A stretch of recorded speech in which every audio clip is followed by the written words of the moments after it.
หากต้องการพระนิพพานให้เดินตามรอยพระกุลเถระธรรมตาสังคเหตวานะญาณทัศนะปฏิปัตติยาปัจเจเวขิงอิมังกายังตุจฉังอันโตพะหิรังอาวุโสท่านผู้มีอายุทั้งหลาย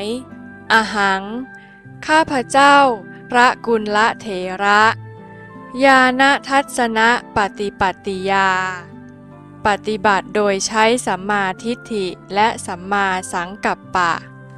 ธรรมตาสังพระจักษุที่พระพุทธองค์ทรงมอบไว้ให้นั้นข้าเหตวานะรับเอาไว้แล้วปัจเจเวขิงพิจารณาเห็นมองเห็นอิมังกายังร่างกายที่เรียกว่าขันธ์นี้อันโตพะหิรังทั้งข้างในและนอกขันธ์ตุจฉังเป็นของว่างเปล่าท่านผู้มีอายุ